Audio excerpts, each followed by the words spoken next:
Hukuman setahun 6 bulan penjara harus dijalani oleh 3 terdakwa kasus copet di Jerebis kota ini. Sudah majelis hakim baca keputusannya di persidangan yang dilakukan di Pengadilan Negeri Palembang. Telah terbukti salah satu mereka bersama melakukan tindak pidana pencurian dalam keadaan memberat.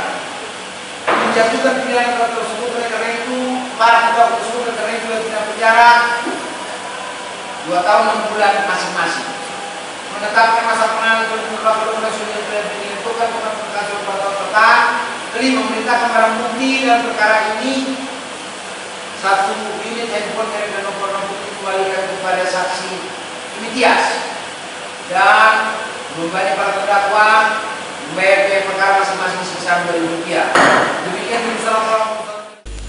dengan putusan tersebut, ketiga terdakwa yaitu IS, ML sama HL cuma pacak tertunduk lesu sang pasrah karena menyesali perbuatan yang sudah mereka lakukan. Mereka bertiga pun sempat minta sama majelis hakim supaya meringankan isi putusan tersebut dan ditolak oleh hakim ketua persidangan. Selanjutnya sudah mendengar isi putusan dari majelis hakim Pengadilan Negeri Palembang. Para terdakwa spesialis copet di Jerebis kota ini harus jalani hukuman di urutan Pak Jo.